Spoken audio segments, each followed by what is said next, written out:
प्याज पराठा वाली। नमस्कार मित्रों, आपका हमारे चैनल कहानियों के मंजर में स्वागत है। कहानी सुनने से पहले हमारे चैनल को लाइक और सब्सक्राइब करना ना भूलें। तो आइए सुनते हैं कहानी।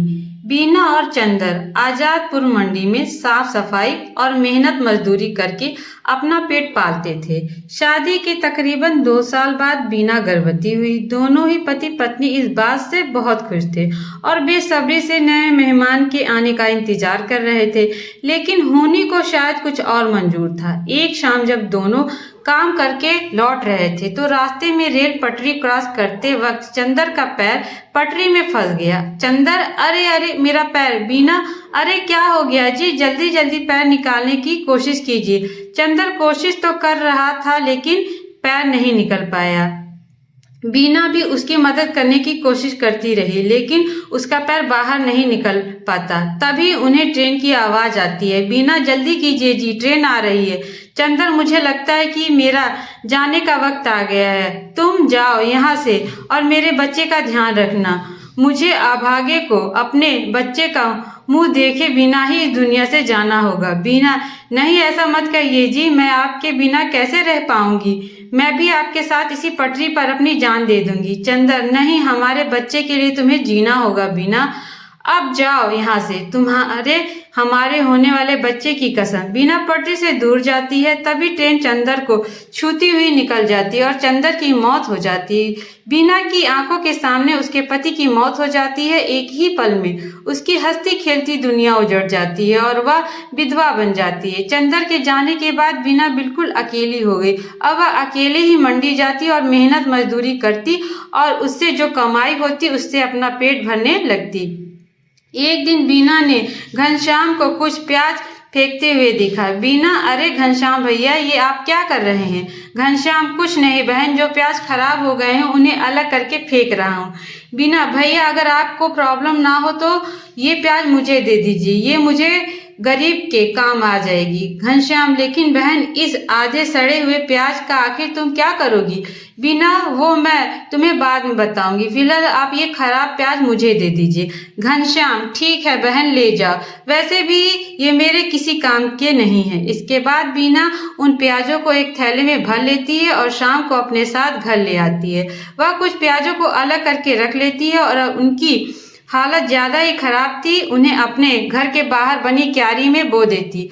अगले दिन सुबह काम पर जाने से पहले बीना साफ प्याजों को काटकर आटे में मिलाती है और नमक, हरी मिर्च, अजवाइन डालकर आटे को गूंथ लेती है। खुद नाश्ता करके वह कुछ पराठे घनश्याम के लिए भी पैक करके ले जाती है। बीना, ये लो घनश्याम भैया, आपसे जो कल प्याज लेकर गई थी ना, उससे मैंने प्याज के पराठे बनाए हैं, जरा आप भी चखिए।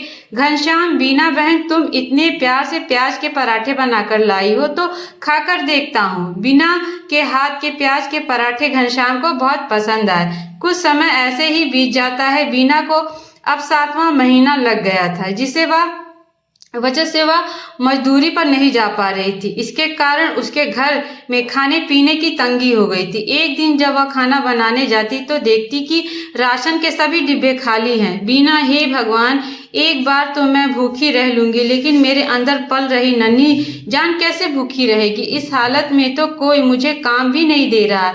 बीना, हाँ, शायद याद आ गया, अपनी जमीन में थोड़े प्याज लगाए थे, क्यों ना उन्हें निकाल लूं, वो पूरी तरह पक गए होंगे। बीना उन प्याजों को निकालती है और पड़ोस से थोड़ा आटा उधार मांग कर आती है। फिर वह स्वादिष्ट पराठे प्याज के बनाती है। उसके पराठे की खुशबू को सूंघते हुए उसकी पड़ोसन आरती वहां पहुंच जाती है। आरती, अरे वाह बीना, तेरे घर से बड़ी अच्छी खुशबू आ रही है। आखिर क्या बनाया है तूने। बीना, कुछ नहीं बहन, प्याज के पराठे बनाए हैं, लो तुम भी खा कर बताओ ये कैसे बने। आरती, वाह क्या स्वाद है तेरे हाथों में, ऐसे तो ढाबे वाले भी नहीं बना पाते। मैं तो कहती हूँ कि तू प्याज के पराठे का ठेला लगाकर बेच और पैसे कमा। जब ऊपर वाले ने तुझे इस हुनर का से नवाजा है तो इसका फायदा उठा। बीना को यह सुझाव सही लगा और वह मदद के लिए घनश्याम के पास जाती है। घनश्याम के पास एक पुराना ठेला था जिस पर वह गलियों में जाकर प्याज बेचता था, लेकिन जब से उसने मंडी में खुद की दुकान ले ली तब से वह ठेला बेकार खड़ा था। घनश्याम, मैं तुम्हें यह ठेला देने के लिए तैयार हूँ। घनश्याम अपने पुराने ठेले लेकर बीना के घर पहुँचता है।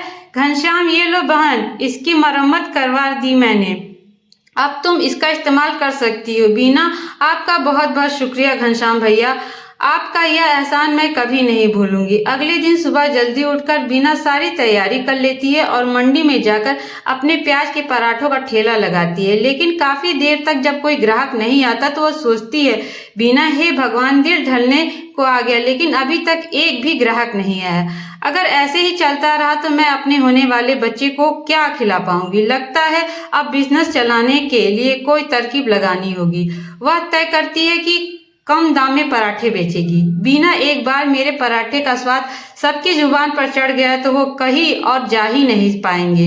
इतना सोचकर बीना आधे दाम में प्याज के पराठे बेचने लगती है। कम दाम में बहुत सारे लोग बीना के पराठे खाने लगते हैं। कुछ दिन बीना ने सबको कम दाम पर ही पराठे बेचे, लेकिन जब उसके ग्राहक बढ़ गए तो उसने रेट बढ़ा दी। इसके बाद बीना पूरी मंडी में प्याज के पराठे वाली के नाम से मशहूर हो गई। कुछ ही दिनों में उसकी अच्छी खासी कमाई होने लगी। बीना, हे भगवान, तेरी कृपा से और कुछ अच्छे लोगों की मदद से मेरा काम बहुत अच्छा चल पड़ा है और मैं अच्छी खासी कमाई कर लेती हूँ। बस मुझ पर अपनी कृपा दृष्टि रखना ताकि मैं अपने बच्चे को एक अच्छी जिंदगी दे सकूं। कुछ ही दिनों में बीना खुद का ढाबा खोल लेती है। अब उसकी खूब अच्छी कमाई होने लगी थी। उसके काम और बढ़ गए थे, इसीलिए उसने अपनी मदद के लिए 2 लाचार औरतों को रख लिया था। बीना की डिलीवरी का समय भी आ गया और उसने एक को जन्म दिया। महीने भर का रेस्ट लेने के बाद वह वापस काम पर जाने लगी और अपने साथ अपने बच्चे को भी ले जाती। अब वह काम संभालने के साथ साथ अपने बच्चे की भी अच्छी परवरिश करती और खुशी खुशी उसके साथ रहने लगी। मेरे प्यारे मित्रों, आज की कहानी यहीं पे समाप्त होती है।